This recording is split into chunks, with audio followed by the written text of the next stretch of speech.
क्या हो रखना ही रसायन कहलाता है। आज समझ। तो इस प्रकार से जो है हम कह सकते हैं कि रासायनिक अमीन्स और कार्बनिक रसायन की आधुनिक परिभाषा। तो रसायन की वह शाखा जो कार्बन्स अथवा उनके सभी संभावित व्युत्पन्नों का अध्ययन से संबंध रखना ही कार्बनिक रसायन कहलाता है। नीचे देखते हैं आगे क्या है। तो इसमें ये बताया गया है कि कार्बनिक यौगिक के वृहत संख्या में अस्तित्व के कारण कि यहाँ पे दिया गया है कि कार्बन वृहत संख्या में यौगिक का निर्माण करता है। यह संख्या 5 लाख से भी अधिक जिनके गुण निम्नलिखित हैं। कार्बन वृहत संख्या में यौगिक का निर्माण करता है। यह संख्या 5 लाख से भी क्या होगी अधिक है जिनके गुण निम्नलिखित हैं। पहला है हमारा श्रृंखलन। क्या है? श्रृंखलन। तो इस श्रृंखलन को हम देखते हैं। यहाँ पे हमारा दिया है किसी तत्व के परमाणुओं का एक दूसरे के साथ स्थायी सहसंयोजी आबंधों के द्वारा जुड़कर सीधी श्रृंखला अथवा चक्र बनाने की गुण को हम क्या कहते हैं? श्रृंखलन कहते हैं। जैसे में हम यहाँ पे आप लोग देख सकते हैं, यहाँ पे हमारा क्या है दिया हुआ है कि जो है श्रृंखलन किसे हम कहते हैं। ठीक है, तो यहाँ पे आप लोग को अच्छे से दिखा दिया गया है कि यहाँ पे देखिए ये हमारा कार्बन है, ये भी कार्बन, ये भी कार्बन, ये भी कार्बन, ये भी कार्बन। तो इसमें ये बताया गया है कि जो है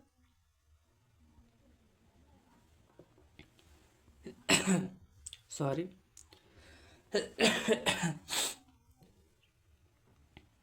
तो किसी तत्व के परमाणु का एक दूसरे के साथ स्थायी सहसंयोजी आबंधों के द्वारा जोड़कर सीधी श्रृंखला अथवा क्या है देखिए यहाँ पे सीधी श्रृंखला बनाई है अथवा चक्र बनाने की गुण को श्रृंखलन कहते हैं।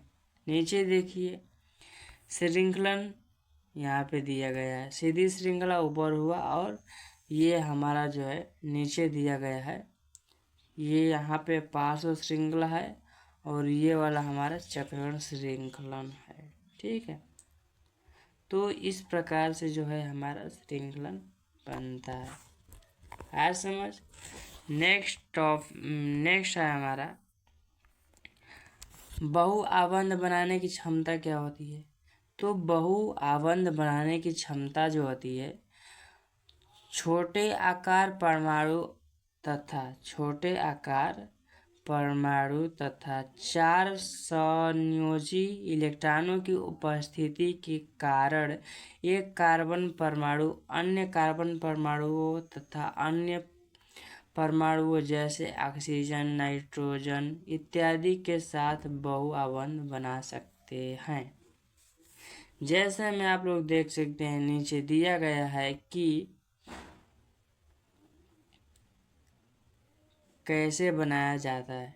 ठीक है, तो यहाँ पे देखिए ये हमारा कार्बन है, यहाँ पे बीच में क्या है डबल बॉन्ड है और ये हमारा कार्बन से जो है सिंगल बॉन्ड में ऐसे करके जुटा है। ठीक है, यहाँ पे देखिए बताया गया है जैसे ऑक्सीजन, नाइट्रोजन। तो यहाँ पे देखिए ऑक्सीजन के साथ जुड़ा है, नीचे वाले में देखिए नाइट्रोजन के साथ जुड़ा है।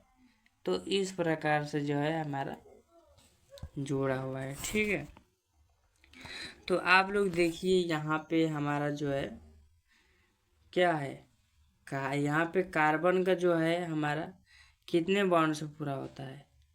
केवल 4 ही बॉन्ड से होता है। तो यहाँ पे देखिए ये वाला और ये वाला बॉन्ड जो है नहीं रहने वाला है। ठीक है, इसमें गलती से आ गया है, सो आप लोग इसको अच्छे से सही कर लीजिएगा, ठीक है। क्योंकि जो है कार्बन का जो बॉन्ड होता है इस प्रकार से जो करके, तो यहाँ पे देखिए, यहाँ पे N है हमारा, तो इधर से 3 बॉन्ड हो गया और इधर से सिंगल बॉन्ड, तो ये हमारा 4 बॉन्ड, मतलब 4 बॉन्ड जो है ऐसे करके ये तीनों और ये ऐसे करके हो गया, ठीक है।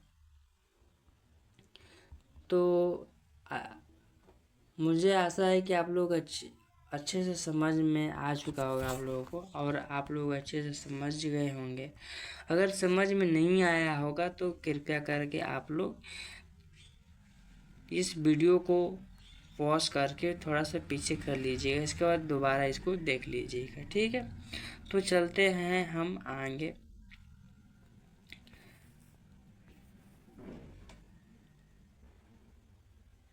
ये हमारा कार्बनिक यौगिकों का क्या है, वर्गीकरण है। कार्बनिक यौगिकों का वर्गीकरण। तो ये हमारा कार्बनिक यौगिकों का वर्गीकरण के बारे में हम जानेंगे कि कार्बनिक यौगिक का वर्गीकरण निम्न प्रकार से कर सकते हैं। हम देखिए, कार्बनिक जो यौगिक होते हैं उनका हम वर्गीकरण जो है निम्न प्रकार से कर सकते हैं, ठीक है। तो नीचे दिया गया है विविध श्रृंखला अथवा अचक्रीय यौगिक अथवा खुली श्रृंखला। तो ये क्या है, हम इसके बारे में चर्चा करेंगे कि ये है क्या। तो आप लोग अच्छे से देखिए, यहाँ पे दिया गया है, जब किसी यौगिक में क्या है, जब किसी यौगिक में कार्बन परमाणुओं की खुली श्रृंखला उपस्थित होती है। जब मान लीजिए कोई क्या है, यौगिक है, तो इस यौगिक में कार्बन परमाणुओं की श्रृंखला जो है उपस्थित होती है, खुली श्रृंखला कहलाती है। जैसे में यहाँ पे दिया गया है, देखिए नीचे दिया गया है हमारा ये वाला, इसे हम क्या कहते हैं, मेथेन कहते हैं। ये क्या है हमारा CH4 का क्या है, विस्तृत रूप है, ठीक है। तो इसको ओपन करके जो है लिखा गया है। नेक्स्ट हमारा देखिए, यहाँ पे प्रोपेन दिया गया है यहाँ पे। तो ये जो प्रोपेन जो है क्या है हमारा, विविध श्रृंखला अथवा अचक्रीय यौगिक अथवा खुली श्रृंखला भी इसे हम बोल सकते हैं। नीचे भी देखिए, हमारे यहाँ आइसो क्या है, आइसोब्यूटेन है। क्या है, आइसोब्यूटेन। इसमें कार्बन की संख्या 4 है, तो इसलिए हम इसे क्या कहेंगे, ब्यूटेन कहेंगे, ठीक है। चलते हैं आगे। यहाँ पे दिया गया है हमारा, इन यौगिकों को एलिफैटिक यौगिक कहते हैं। क्या कहते हैं, एलिफैटिक यौगिक। समवृत्त श्रृंखला अथवा अचक्रीय यौगिक। यहाँ पे देखिए थोड़ा सा धुंधला आ गया है, ये वाला देखिए, ये वाला पोर्शन, आई नो कि 1 मिनट है, ये वाला पोर्शन जो है हमारा धुंधला है, तो यहाँ पे आप लोग अच्छे से देख लीजिएगा। समवृत्त श्रृंखला अथवा चक्रीय यौगिक बंद श्रृंखला, ठीक है। तो ये जो हमारा बंद श्रृंखला, आप लोग आवाज़ सुनकर के भी आप लोग लिख सकते हैं। तो यहाँ पे ये बताया गया है कि वे यौगिक जिनमें कार्बन परमाणुओं की बंद श्रृंखलाएं होती हैं चक्रीय यौगिक कहलाता है। इसे 2 भागों में बांटा गया। अब देखिए, चक्रीय भागों को 2 भागों में बांटा गया है, आया समझ, जिसे हम समवृत्त श्रृंखला अथवा चक्रीय यौगिक या फिर बंद श्रृंखला भी कहते हैं, ठीक है। तो ये इसको 2 भागों में बांटा गया है। पहला है हमारा एलिसाइक्लिक यौगिक। तो एलिसाइक्लिक यौगिक हम किसे कहते हैं, तो यहाँ पे बताया गया है कि वे यौगिक जो गुणों तथा चक्रीय श्रृंखला की संरचना एलिफैटिक यौगिकों से समानता रखते हैं, एलिसाइक्लिक यौगिक कहलाते हैं। जैसे में आप लोग यहाँ पे देखिए साइक्लोप्रोपेन है, साइक्लोब्यूटेन है, साइक्लोपेंटेन है। तो इस प्रकार से जो है हम क्या कहते हैं, एलिसाइक्लिक यौगिक को हम कह रूप में इसको हम लोग क्या करते हैं, जानते हैं। ठीक है, यहाँ पे देखिए वे यौगिक जो गुणों तथा चक्रीय श्रृंखला की संरचना एलिफैटिक यौगिक से समानता रखते हैं, एलिसाइक्लिक यौगिक कहलाते हैं। यहाँ पे देखिए बताया गया है कि चक्रीय श्रृंखला की संरचना, यहाँ पे देखिए चक्र जैसा बना हुआ है, मतलब चारों ओर से जो है हमारा क्या होगा, बॉन्ड की सहायता से ऐड होगा। ठीक है, नेक्स्ट हमारा यहाँ पे देखिए साइक्लोप्रोपेन, साइक्लोब्यूटेन, ऊपर वाला का क्या है, नाम है। हमारा पहला था एलिफैटिक एलिसाइक्लिक यौगिक। ठीक है, एलिसाइक्लिक यौगिक और दूसरा हमारा एरोमेटिक यौगिक है। तो इसको आप लोग अच्छे से देखिए, यहाँ पे बताया गया है इन यौगिकों में भी कार्बन परमाणुओं की एक अथवा एक से अधिक चक्रीय श्रृंखलाएं उपस्थित होती हैं, किंतु यह चक्रीय श्रृंखला विशिष्ट प्रकार की होती हैं, जिसे बेंजीन कहते हैं। आया समझ, जिसे हम क्या कहते हैं, बेंजीन कहते हैं। यह एकल तथा द्विबॉन्ड से जुड़े होते हैं। आया समझ, नहीं है समझ, देखिए यहाँ पे हमारा बताया गया है कि इन यौगिकों में, यहाँ से अच्छे से पढ़िएगा, इन यौगिकों में भी कार्बन परमाणुओं की एक अथवा एक से अधिक चक्रीय श्रृंखलाएं उपस्थित होती हैं। इन यौगिक में बताया गया है कि कार्बन के परमाणुओं की एक अथवा एक से अधिक चक्रीय श्रृंखलाएं उपस्थित होती हैं, किंतु यह चक्रीय श्रृंखलाएं विशिष्ट प्रकार की होती हैं, जिसे हम क्या कहते हैं, बेंजीन कहते हैं। क्या कहते हैं, बेंजीन कहते हैं। यह एकल तथा द्विबॉन्ड से जुड़े होते हैं।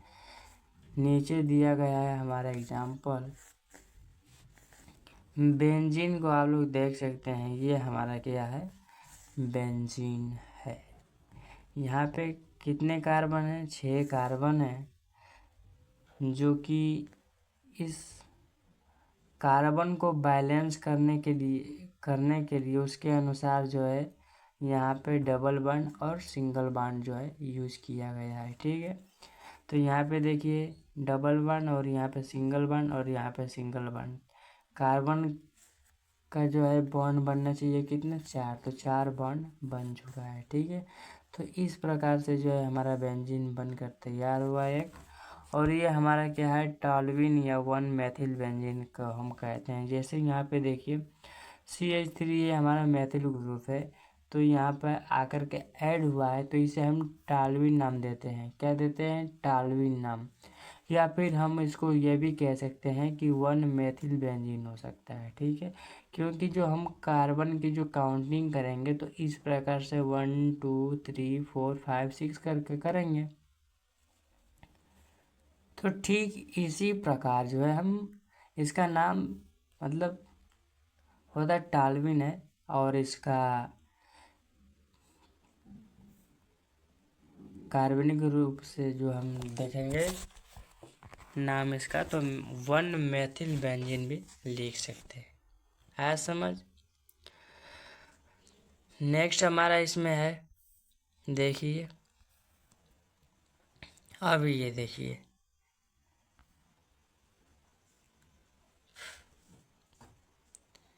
ये जो हमारा 2 बेंजीन है क्या है, आपस में जुड़ी हुई है, तो इसको हम क्या कहते हैं, नेप्थेलीन कहते हैं। क्या कहते हैं, नेप्थेलीन कहते हैं। आया समझ। देखिए हमारा दिया है नेक्स्ट विषम चक्रीय यौगिक। तो विषम चक्रीय यौगिक हम किसे कहते हैं? तो यहाँ पे देखिए बताया गया है कि वे चक्रीय यौगिक जिनमें कार्बन के अतिरिक्त अन्य परमाणु जैसे नाइट्रोजन, ऑक्सीजन और सल्फर होते हैं उसे हम क्या कहते हैं? चक्रीय यौगिक, विषम चक्रीय यौगिक कहते हैं। आया समझ? जैसे में आप लोग देख सकते हैं नीचे हमारा दिया है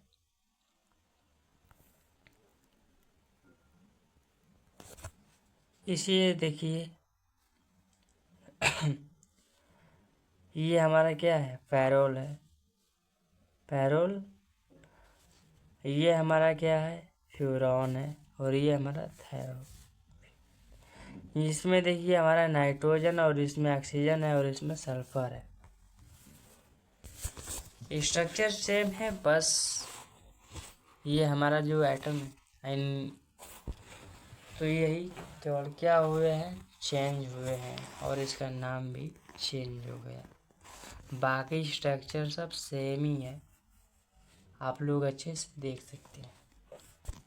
यहाँ पे हमारा नाइट्रोजन है तो पेरोल बन गया, और यहाँ पे जब नाइट्रोजन को हटाकर ऑक्सीजन को हमने क्या किया? सब्स्टिट्यूट किया, तो यहाँ पे फ्यूरॉन बना, और ऑक्सीजन को हटा कर के सल्फर को हमने रखा तो थायोफिन बना। आया समझ?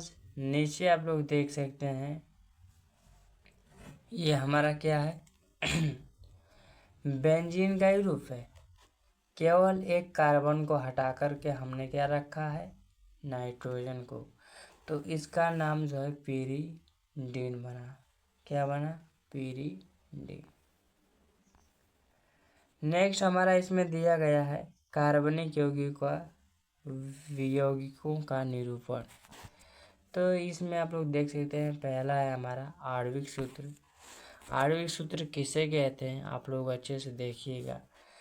इसके द्वारा किसी दिए गए यौगिक के अणु में उपस्थित परमाणुओं तथा उनकी संख्याओं को प्रदर्शित करता है। जैसे में आप लोग देखिए हम बता रहे हैं, इसके द्वारा किसी दिए गए यौगिक के अणु में उपस्थित परमाणुओं तथा उनकी संख्याओं को प्रदर्शित करता है। आया समझ? जैसे में CH4 करके होता है, तो आप लोग इसमें देख सकते हैं कि बताया गया है कि उनकी यौगिक अणु में उपस्थित परमाणुओं तथा उनकी संख्याओं को प्रदर्शित करता है। तो अणु सूत्र का कहने का मतलब ये है कि मान लीजिए जो भी हमारा क्या होगा? यौगिक होगा, उसमें जो है कौन से अणु उपस्थित हैं, या अणु या फिर परमाणु जो है उपस्थित होंगे उनको बताएगा, और तथा उनकी संख्याएं कितनी हैं वो बताएगा। ठीक उसी प्रकार जो है हमारा ग्राफिक सूत्र जो है, इस सूत्र के द्वारा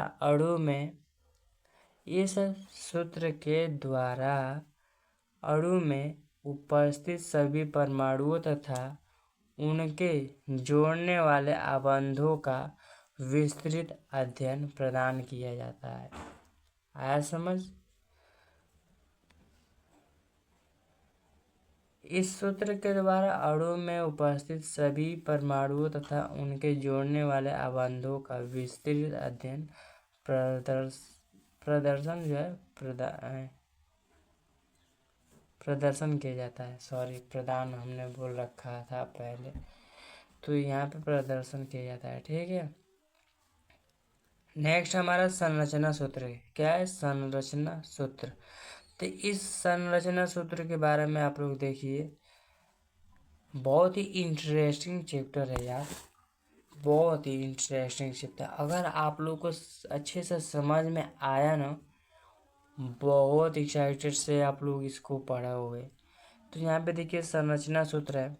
प्रत्येक समय ग्राफीय सूत्र को लिखना सुविधाजनक नहीं होता है यौगिकों को इस सूत्र द्वारा प्रदर्शित किया जाता है। ठीक है, 4 पॉइंट हमारे ये सन्निहित संरचना सूत्र।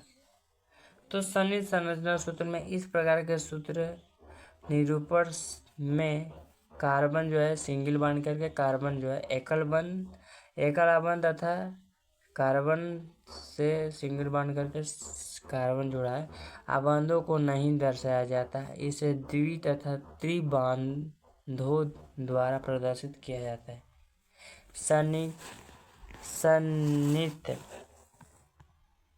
सन्निहित संरचना सूत्र जो है डबल या फिर ट्रिपल बॉन्ड से जो है प्रदर्शित किया जाता है। जैसे यहाँ पे देखिए C4H10 है आणविक सूत्र, इसका C4H10 है आणविक सूत्र, देख लीजिए ये हमारा आणविक सूत्र है। ठीक है, जिसे हम क्या कहते हैं, C4H10 को हम आणविक सूत्र के नाम से जानते हैं। और यहाँ पे हमारा बताया गया है ग्राफीय सूत्र ये हुआ। ठीक है, नीचे आइए देखिए सभी आपको यहीं पे दिख जाएगा। ठीक है, तो यहाँ पे देखिए हमारा आणविक सूत्र बन गया पहला, और इसी का जो है हमारा ग्राफीय सूत्र यहाँ पे है। देखिए इसमें कार्बन 4 है, इसमें भी कार्बन 1 2 3 4 कार्बन हो गए। हाइड्रोजन 10 है, गिन लीजिए। यहाँ पे देखिए एक ये हुआ और एक ये हुआ, 2 हो गए, और ये 4 कार्बन पे 2 तो जुड़े हैं, तो 4 दूना का 8 2 10 हो जाएगा। ठीक है, यहाँ पे देखिए संरचना सूत्र इसका ये हुआ, संरचना सूत्र ये हुआ। ठीक है, CH3 single bond CH2 single bond CH2 single bond CH3। आप यहाँ पे चारों तरफ मिला लीजिएगा, कार्बन को जो है हमारा बॉन्ड 4 से कंप्लीट होना चाहिए। ठीक है, नेक्स्ट हमारा देखिए सन्निहित संरचना सूत्र, यहाँ पे ये बताया गया है क्या है, सन्निहित संरचना सूत्र है। ठीक है, आबंध रेखा निरूपण किसी कार्बनिक, यहाँ पे देखिए नेक्स्ट हेडिंग हमारा आबंध रेखा निरूपण है। क्या है, आबंध रेखा निरूपण। तो किसी कार्बनिक यौगिकों को प्रदर्शित करने का यह एक सरल तथा सुविधाजनक विधि है। इसमें सिंगल बॉन्ड, द्विबॉन्ड तथा ट्रिपल बॉन्ड लगाते हैं। जैसे यहाँ पे ये दिया है C6H6, अणु सूत्र इसका ये हुआ, और यहाँ ग्राफीय सूत्र हो जाएगा, और नीचे हमारा देखिए संरचना सूत्र है, और उसके नीचे हमारा संघ सूत्र है। यहाँ पे देखिए बहुभुज सूत्र, इसे हम क्या कहते हैं, साइक्लोप्रोपेन। किसको, इसको साइक्लोप्रोपेन, साइक्लोब्यूटेन, साइक्लोपेंटेन। ठीक इसी प्रकार नीचे दिया गया है देखिए 1-क्लोरोसाइक्लोहेक्सेन, कार्बनिक अणुओं का त्रिविमीय निरूपण।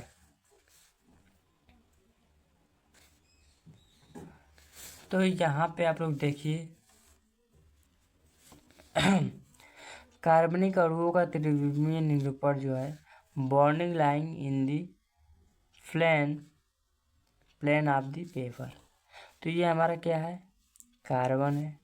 ये जो हमारा मेथेन का इस प्रकार से स्ट्रक्चर भी कह सकते हैं इसको। ठीक है, तो यहाँ पे हमारा dash weds and bond away from the observe. ठीक है, ये हमारा सॉलिड वेज है। ठीक है, बॉन्ड टू वर्ड्स ऑब्जर्व। तो आज का क्लास हम यहीं पे बंद कर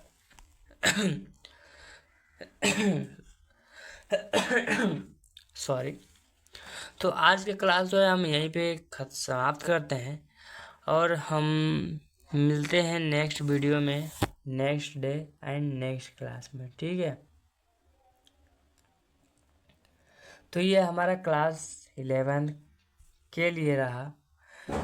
और आप लोग अच्छे से पढ़िएगा जिससे आप लोगों को समझ में आए, ठीक है। आप लोग 11 में अगर अच्छे से नहीं पढ़ेंगे तो 12th में कोई भी मतलब कुछ भी समझ में नहीं आएगा। तो हम चाहते हैं कि आप लोग अच्छे से पढ़िए और अपना ध्यान रखिएगा, आप लोग अच्छे से स्वस्थ रहिए। तो मिलते हैं नेक्स्ट वीडियो में। धन्यवाद।